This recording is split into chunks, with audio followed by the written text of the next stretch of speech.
Hello, I will be deliberating a lecture on the module named as Overview of Indian Healing Traditions. At the very beginning, it is very essential to discuss briefly about the various sections that are included in this module. To begin with, the first section of my module deals with origin of medicines in India. The second section of my lecture will be centering on the conceptual understanding of healing and diversity of healing practices. The third section will be dealing with the local healing traditions. I will then move on to the fourth section of my lecture, which will focus on the healing traditions across different time periods in India. The following sections of my lecture, that is 5th, 6th and 7th section of my lecture, will be focusing on healing traditions in pre-colonial India, healing traditions in colonial India, and healing traditions after India's independence. Forging ahead, I will shed light on the 8th section of my lecture, which deals with the role of Astavadyas of Kerala. The 9th section of my lecture will hover around healing traditions across India. This section will be followed by 3 more sections, that is 10th, 11th and 12th sections, which focuses on healing traditions in southern India, healing traditions in the Himalayan region and East Indian healing herbalism. Lastly, in the concluding section of my lecture, the various traditional healing systems will be the topic of my discussion.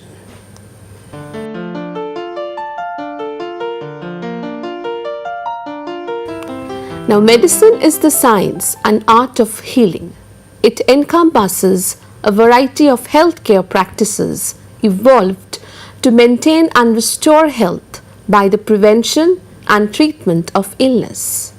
All the human societies have medical beliefs that provide explanations for birth, death and disease. Throughout history, illness has been attributed to witchcraft, demons, adverse astral influence or the will of the gods. We will focus on the origin of medicine in India, for which the first and foremost recognition must be given to Sushruta. Sushruta is regarded as the founding father of Indian medicine, who established a tradition. Sushruta Samhita is one of the most adored classic texts of medicine in India. He identified 1120 diseases, listed 760 medicinal drugs, and said that the surgeon's equipment amounts to 20 sharp instruments and 101 blunt ones. His explanation of how to rebuild a patient's nose has given him the status of the first plastic surgeon. This is an important operation in ancient India. The Atharva Veda, a sacred text of Hinduism dating from the early Iron Age, is the first Indian text dealing with medicine like the medicine of the ancient Near East, based on concepts of the exorcism of demons and magic. The Atharva Veda also contains prescriptions of herbs for various ailments, which later culminated as Ayurveda. As an alternative form of medicine in India, Unani medicine got deep roots and royal patronage during medieval times. It progressed during Indian Sultanate and Mughal periods. Unani medicine is very close to Ayurveda. According to the followers of Unani medicine, these elements are present in different fluids, and their balance leads to health and their imbalance leads to illness. The Indian system of medicine is of great antiquity. It is the culmination of Indian thought of medicine, which represents a way of healthy living, valued with a long and unique cultural history, as also amalgamating the best of influences that came in from contact with other civilizations, be it Greece, resulting in Unani medicine, or Germany, it is homeopathy, or our scriptures, sages, which gave us the science of Ayurveda, and even Siddha, which includes yoga and naturopathy. Thus, these are the basic known history regarding the origin of medicine in India.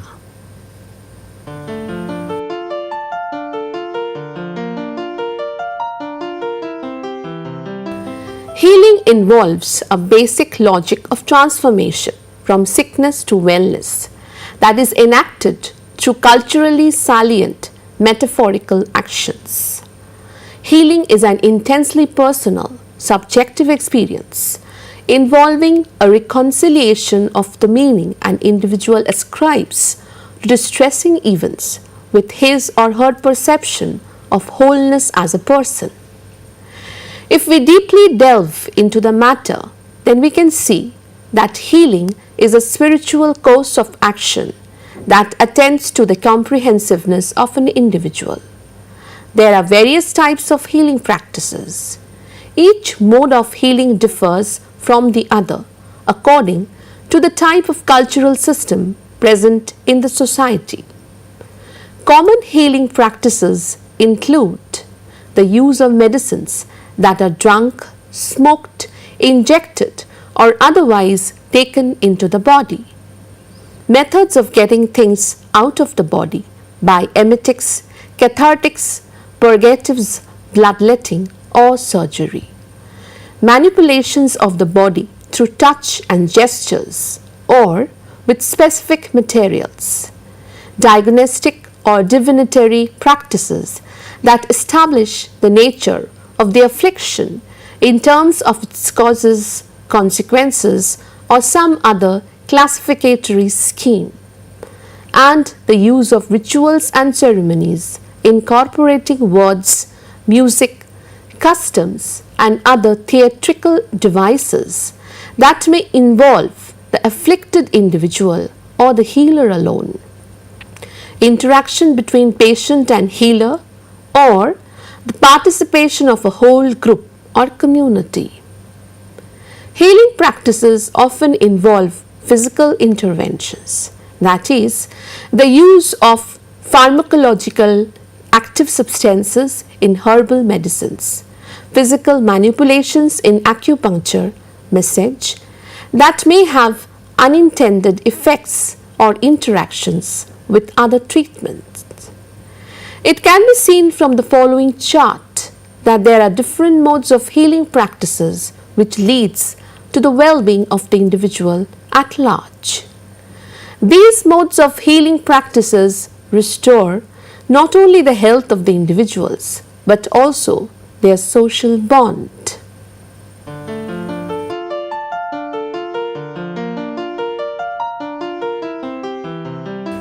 Let us now focus on the various local healing traditions.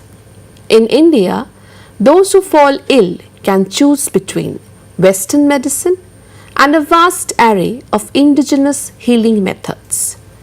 They can ease their pain with Ayurvedic oils, nasal douche or enemas, or try their luck with conventional homeopathic granules or naturopathic plant salves. They can also realign their body's unbalanced energies with the help of a therapy prescribed by a Siddha doctor involving vomiting, purging, or hot compresses. Patients can also consult a Unani specialist working according to Greek four humor principles to restore the correct balance of blood, phlegm, and black and yellow bile.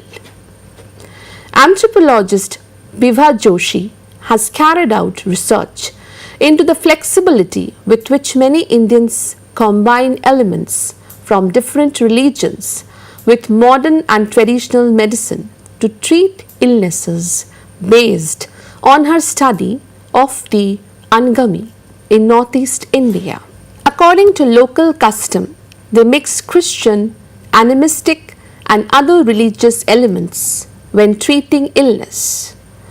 Although Christianity is a long established religion in this region, it has not only superseded the indigenous spiritual world of the Angami.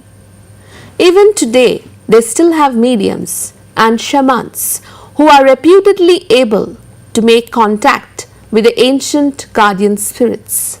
Some predict the future, while others enter dream or trance states to identify the causes of illnesses and how to cure them.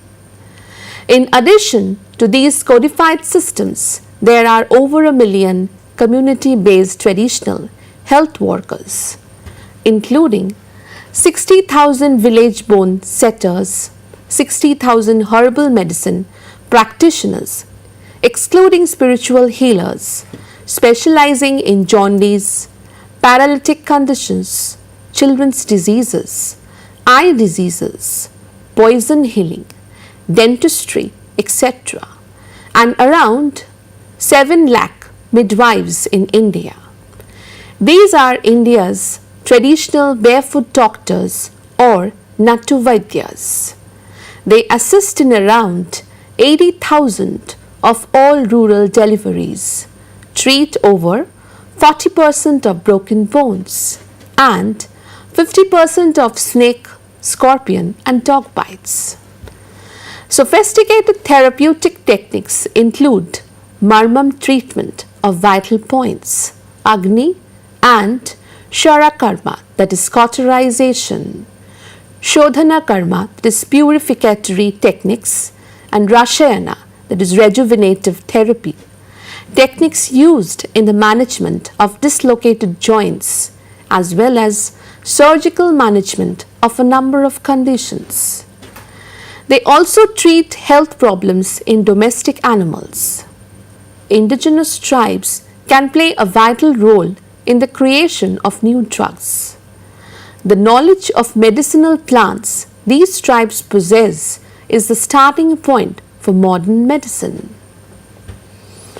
Anthropologists have discovered that there remains a vast amount of medicinal knowledge among indigenous tribes around the world that never made it into the annals of early Western pharmacology.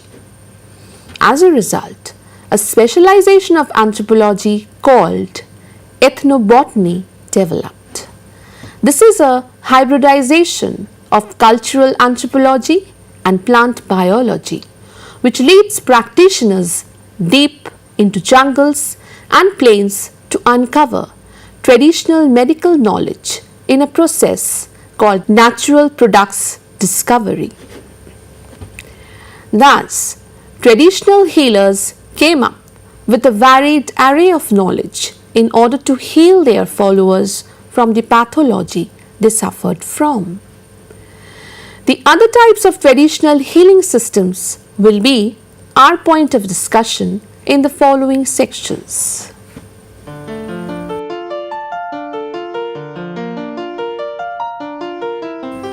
Healing patterns differs from one society to another according to the cultural pattern of the society.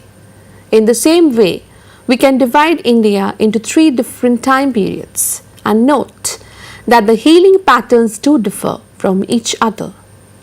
The 3 different time periods are divided into the pre-colonial period, the colonial period, and after the independence of India. Let us look at how the healing pattern differs from one stage to another in the following sections.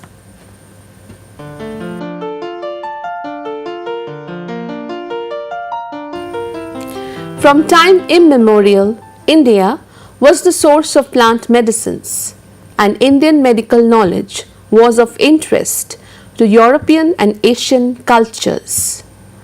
Archaeological data suggest that medicine and spices from India were part of early commerce. Greek author Theophrastus, that is 371–287 BC, reported on cotton, banyan tree, pepper, and cinnamon brought back from India by Alexander's followers. Works by Roman writer and naturalist Pliny the Elder and later Materia Medica of Dioscorides, an early text of European pharmacology, listed many Indian medicines that remain staples of European therapeutic regimen for centuries. During the pre-colonial period, early Portuguese and Dutch settlers relied on the thriving medicinal systems that found in India for their healthcare needs. There were very few physicians among the early European settlers, and they did not have the medicines or the knowledge needed to combat tropical diseases. During this period, it was official policy of the Portuguese and Dutch governments in India to actively seek out and document Indian traditional medical knowledge. Several books on Indian medicine written during this period introduced Indian medical knowledge to European medical schools, and botanical medical knowledge of India was tremendously influential in the global context. Works on Indian botanical medical knowledge by Garcia de Orta, 1568, Cristobal Acosta, 1578, and the 12-volume of Hortus Malabarius, compiled by Adrian van Rede, became reference books for tropical botany and medicine for 100 years or more.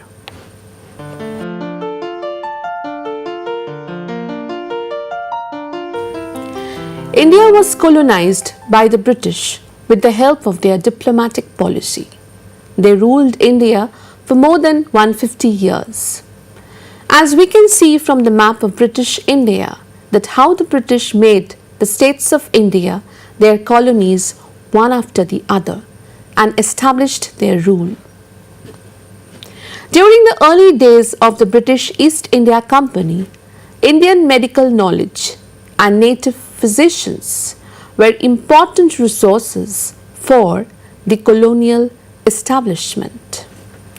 The skills of Indian physicians to treat regional diseases and the rich material medica of traditional medicine put them at an advantage over the newly arrived British doctors, struggling to deal with diseases unfamiliar to them. Later, as the British East India Company established itself in India, many British physicians assumed broader scholarly roles as botanists, foresters, zoologists, geologists, and European medicine came to be looked upon as the dominant medical knowledge system. By mid-19th century, British official colonial policy marginalized indigenous medicine to the secondary status, and later, as the Indian Medical Service opened to accept Indian nationals, students from upper classes, as well as Christians and Muslims entered modern medical colleges, and European medicine became the official healthcare system.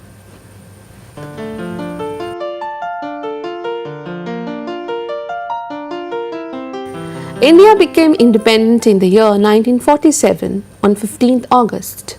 After independence, the government of India made efforts to recognize Ayurveda, Siddha, and Unani as being at par with allopathic biomedicine. In 1964, a government body for setting norms for the manufacture and the control of the quality of traditional medicinal preparations was formed. In 1970, the Government of India passed the Indian Medical Central Council Act to standardize Ayurvedic teaching institutions, their curriculum and their diplomas.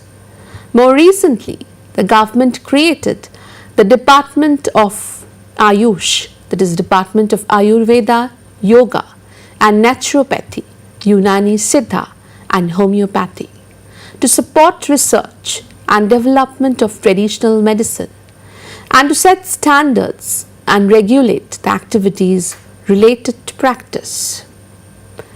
Today, the general trend is to comply with the norms of modern biomedicine. In traditional medical schools, the vocabulary and diagnostic tools of modern medicine are replacing traditional terms, and techniques and students are increasingly becoming unfamiliar with classical references and methodologies.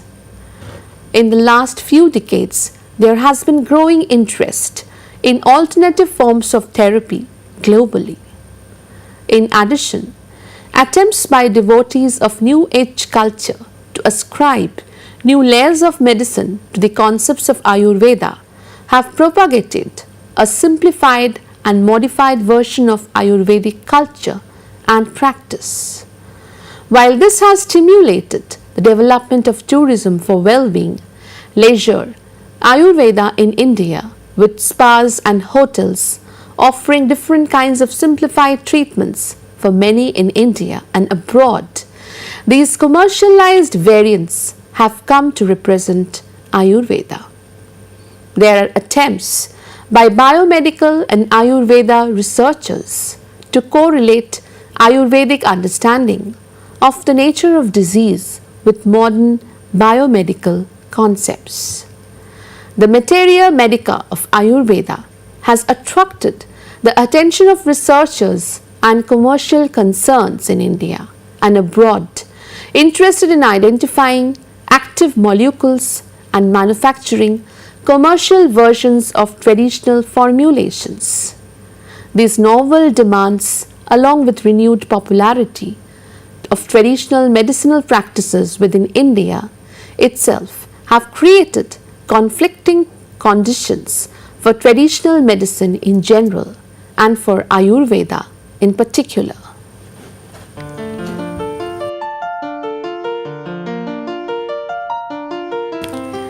Kerala has been through the ages an integral part of the Indian subcontinent. Its history is a part of the general history of India, and its culture is one of the major streams that have enriched the composite culture of the country. The Astavedya culture flourished between the 13th and 17th centuries with generous royal patronage that nurtured scholarship and scientific research in medicine as well as in other fields. There were originally 18 Astavedya families in Kerala, but the number today has come down. Each family developed its own specialized treatment procedures and passed it down from generation to generation. However, there are other versions explaining the origins of Astavedya families of Kerala. Ayurveda, the 5,000-year-old holistic system of healing, has 8 specialized branches that correspond roughly to 8 branches of Western medicine. Ayurvedic physicians or Vaidyas who are equally proficient in all the 8 branches are known as Astavedyas, for Asta means 8. Ayurveda, or the science of life, is rooted in nature. Between the 6th and 7th century, it is believed that Bhagavata, an Ayurvedic physician from Sindh, came to Kerala in quest of rare and valuable medicinal plants. His arrival triggered a new dynamic medical culture, and the traditional healers of Kerala adopted his work, Astangardayam, as the foundation of their system of medicine.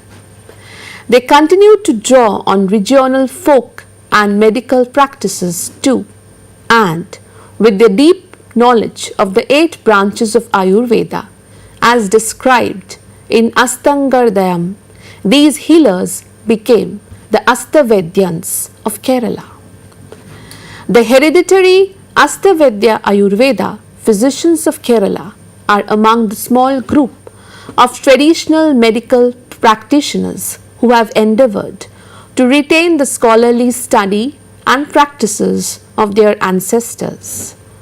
With changing social structure and the norms imposed by the government regulations, Astavidyas are striving to adapt their practice to contemporary standards.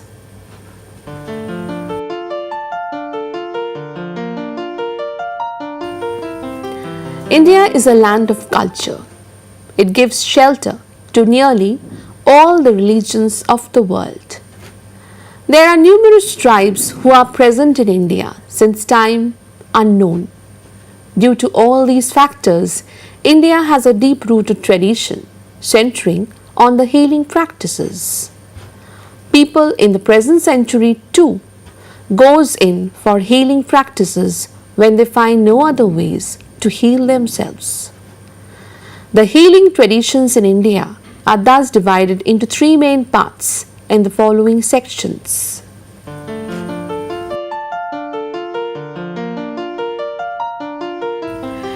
Traditions of ancient civilization and knowledge, much of which is common knowledge in the state of Kerala regarding the nature of health and wellness, are prevalent in contemporary India.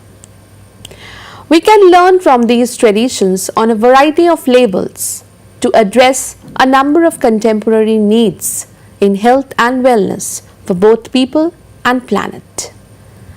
In the south of India, the two main traditional healing systems practiced today are Ayurveda and Siddha. Siddha mainly predominates in the southern western Ghats region of India. In addition to these main learned systems, however, there are a multitude of diverse tribal healing systems throughout the south. In a study by Pesak and others, it was found that healing is manifest with both spiritual and herbal practices. Some healers assume both roles. Most healers see approximately 20 patients a day, though one healer asserted that 200 to 300 patients report to his dispensary on a daily basis. The healing sessions usually range from 20 to 30 minutes, but tissue damage usually takes more time as it requires manipulation. They require a rather strict dietary regimen, which, if not followed, may result in continued sickness or relapse. They administer herbs, metals, minerals, steam bathing, certain medicines orally and through the nose, and they practice a number of manipulation techniques, including the Marmam practices. Healers agreed that the process of teaching one to become a healer takes 6 to 7 years. Herbal healers are considered to be specialists and may refer patients to other healers of different specialities.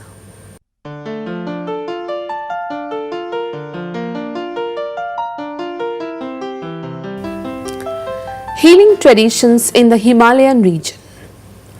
Across the entire Himalayan region, folk healers have a remarkable knowledge of herbs, gathered through generations and passed on through years of apprenticeship.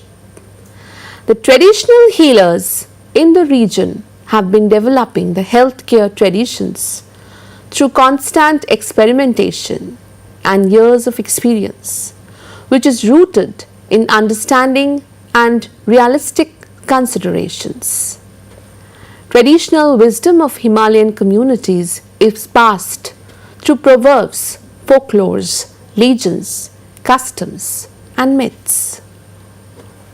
According to Pankaj Gupta, indigenous healthcare traditions in the Himalayan region have two treatment methods: natural and supernatural.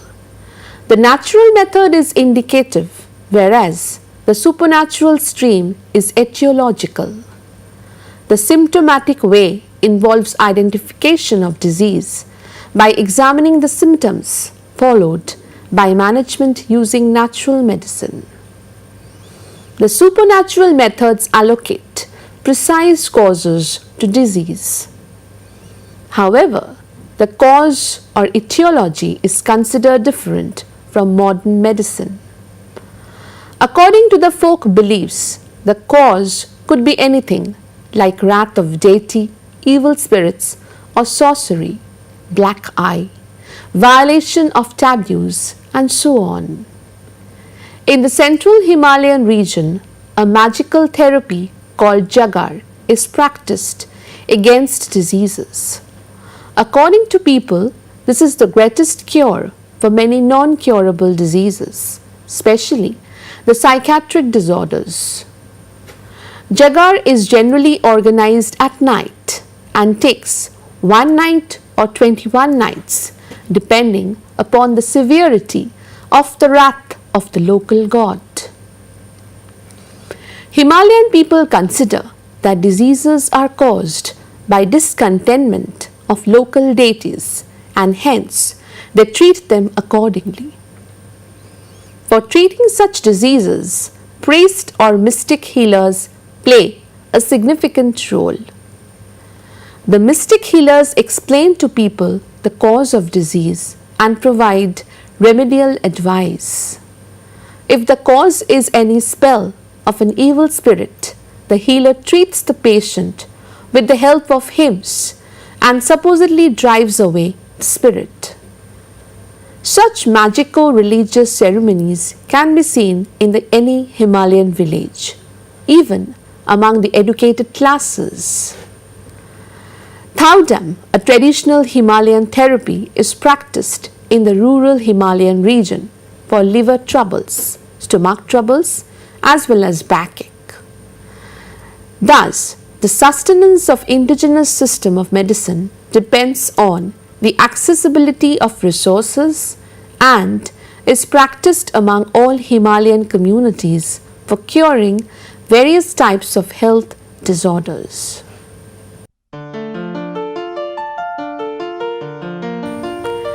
The use of medicinal herbs is probably as old as humankind.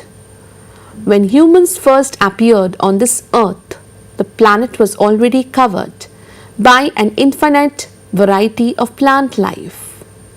It is natural to assume that plants were not only eaten for food, but were also used as a source of medicine. Herbalism dates back to 5,000 to 6,000 years ago. India's herbal tradition is almost as old as that of China. India developed its own practice of medicine called the Ayurveda, meaning the science of life. This practice was developed from the Vedas, Indians' 4 books of ancient wisdom. The oldest book, the Rig Veda, dating back to around 2500 BC, contains amazingly detailed descriptions of amputations and eye surgery. There are also herbal formulas derived from 67 different healing herbs, among them senna, ginger, and cinnamon. One of the herbs described in the Rig Veda, snake root, that is Rauwolfia serpentina, contains an active ingredient, reserpine, which is still used in modern medicine to control high blood pressure. Throughout the centuries, successive invaders added new herbal practices to Indian medicine.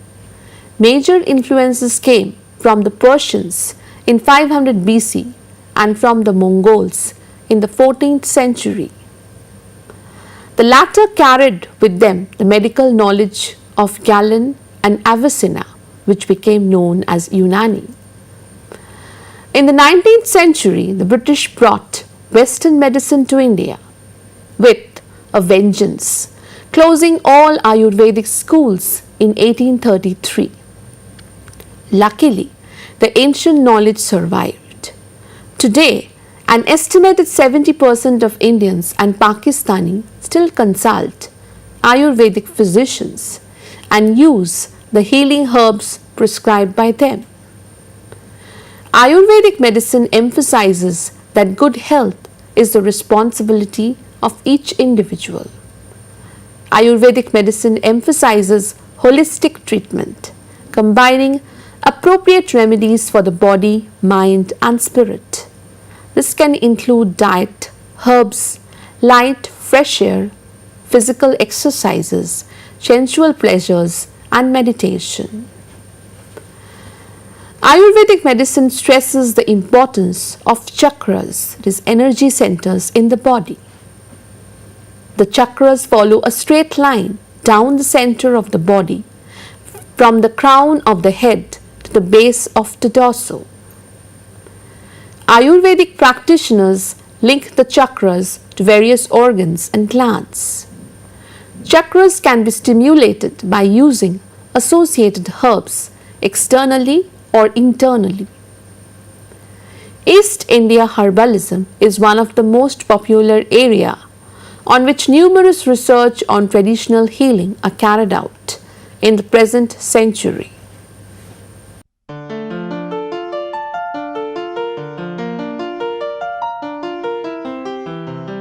There are different traditional healing systems. Each type of healing system has got a unique role to play in order to restore the health of the individuals to its normal state of being. The major traditional healing systems are firstly Ayurveda. Ayurveda is a classical system of health care originating from the Vedas, documented around 5000 years ago, and currently recognized and practiced in India and many states of the Indian subcontinent. It is one of the oldest healthcare systems that take a holistic view of the physical, mental, spiritual, and social aspects of human life, health, and disease. The treatment approach in Ayurvedic system is holistic and individualized, having preventive, curative, mitigative, recuperative, and rehabilitative aspects. The preventive aspect of Ayurveda is called Vastuvrita and includes personal hygiene, daily and seasonal regimens, appropriate social behavior, and use of materials and practices for healthy aging, and prevention of premature loss of health attribute. Ayurveda holds the strength to treat diseases from holistic angle in accordance with the body-mind constitutions and other psychic psychological attributes of the patients, and as such is proven to be effective in the treatment of chronic, metabolic, and lifestyle diseases for which satisfactory solutions are not available in conventional medicine. Secondly, yoga. The word yoga comes from the Sanskrit word yuj, which means to unite or integrate. Yoga is about the union of the person's own consciousness and the universal consciousness. It is primarily a way of life first propounded by Patanjali in systematic form. The practice of yoga have the potential to improve social and personal behavior and to promote physical health by better circulation of oxygenated blood in the body, restraining the sense organs and thereby inducing tranquility and serenity of mind. The practice of yoga has also been found to be useful in the prevention of certain psychosomatic diseases and improves individual resistance and ability to endure stressful situations. Yoga is a primitive, preventive, rehabilitative, and curative intervention for overall enhancement of health status. Thirdly, the Unani system of medicine originated in Greece and passed through many countries before establishing itself in India during the medieval period. This system is based on the teachings of Hippocrates and Galen, developed into an elaborate medical system by Arabs. It is based on well-established knowledge and practices relating to the promotion of positive health and prevention of diseases. The system of medicine was documented in Al-Qanun, a medical Bible by Sheikh Bu Ali Sinha, and in Al-Hawi by Razi, and in many other books written by Unani physicians. The literature of the Unani system is mostly found in Arabic, Persian and Urdu languages.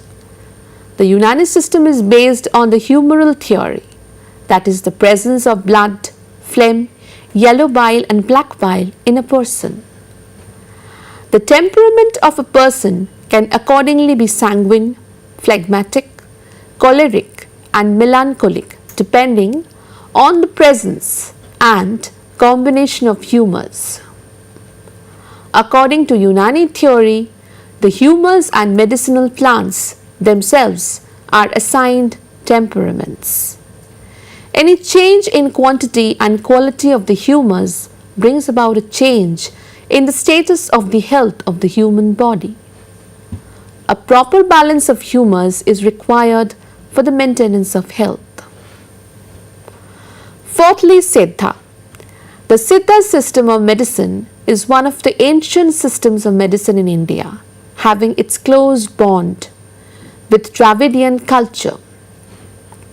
The term Siddha means achievements, and Siddhas are those who have achieved results in medicine. The Siddha system of medicine emphasizes on the patient, environment, age, sex, race, habits, mental framework, habitat, diet, appetite, physical condition, physiological constitution of the diseases for its treatment, which is individualistic in nature. Diagnoses of diseases are done through the examination of pulse, urine, eyes, study of voice, color of body, tongue, and status of the digestion of individual patients.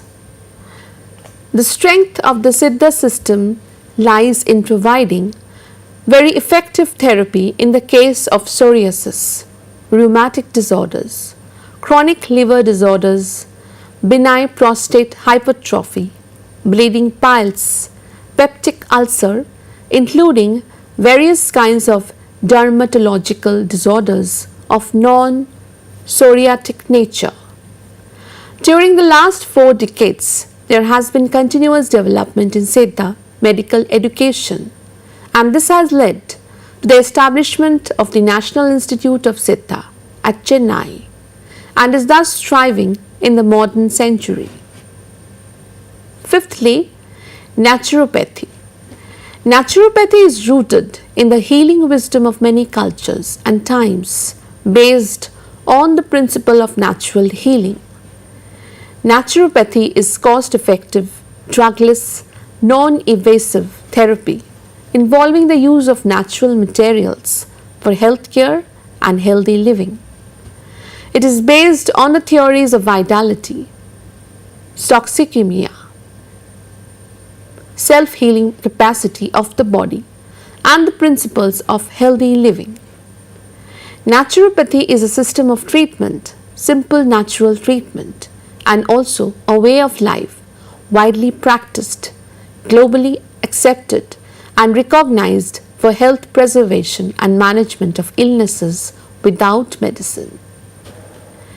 Naturopathy advocates living in harmony with constructive principles of nature on the physical, mental, moral, and spiritual planes. It has great promotive, preventive, curative, as well as restorative potential. Naturopathy promotes healing by stimulating the body's inherent power to regain health with the help of 5 elements of nature, that is earth, water, air, fire, and ether. It is a call to return to nature and to resort to a simple way of living in harmony with the self, society, and environment. Naturopathy advocates better health without medicines. Sixthly, homeopathy. The physicians from the time of Hippocrates around 400 BC have observed that certain substances could produce symptoms of a disease in healthy people similar to those of people suffering from the disease. Dr. Christian Friedrich Samuel Hahnemann, a German physician, scientifically examined this phenomenon and codified the fundamental principles of homeopathy. Homeopathy was brought into India around 1810 AD by European missionaries and received official recognition by a resolution passed by the Constituent Assembly in 1948 and then by the Parliament.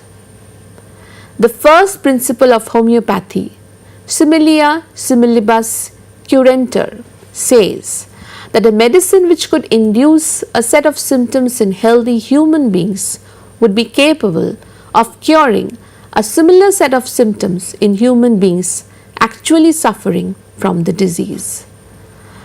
The second principle of single medicine says that one medicine should be administered at a time to a particular patient during the treatment. The third principle of minimum dose states that the bare minimum dose of a drug which would induce a curative action without any adverse effect should be administered. Homeopathy is a method of treating diseases by administering drugs which have been experimentally proved to possess the power to produce similar symptoms on healthy human beings. Many surgical, gynecological and obstetrical and pediatric conditions and ailments affecting the eyes, nose, ear, teeth, skin, sexual organs, etc. are amenable to homeopathic treatment. Behavioral disorders, neurological problems and metabolic diseases can also be successfully treated by homeopathy. Seventhly, Soya Rigpa, commonly known as Tibetan or Amchi medicine, is the traditional medicine of many parts of the Himalayan region used mainly by the Tibetan people. Soya Rigpa means science of healing, and the practitioners of this medicine are known as Amchi. It is believed to have its origin in India. Soya Rigpa is a science, art and philosophy that provide a holistic approach to healthcare on the basis of a principled understanding of the body and its relationship to the environment. It uses diagnostic techniques based on the creativity, insight, subtlety and compassion of the medical practitioner, and it embraces the key Buddhist principles of altruism, karma and ethics. According to the Amchi system, proper alignment of the three humours, 7 body constituents and 3 excretory products in the state of equilibrium constitutes a healthy body. Any disequilibrium in any of these energies leads to disease or ill health. Amchi system is based on the following 3 principal energies, that is bile, wind, flame. The diagnostic techniques in Soya Rigpa include visual observation, touch and interrogation. For treatment of health problems, the system makes use of herbs, minerals, animal products, spring and mineral water and spiritual power. The medicines are used usually in the form of decoctions, powders, pills and syrups. Therefore, systems of healing according to the place where it is practiced and by the ways by which it is practiced. I hope my lecture on overview of Indian healing tradition have been beneficial in enriching your knowledge with the basic details of the healing patterns present in India. Thank you.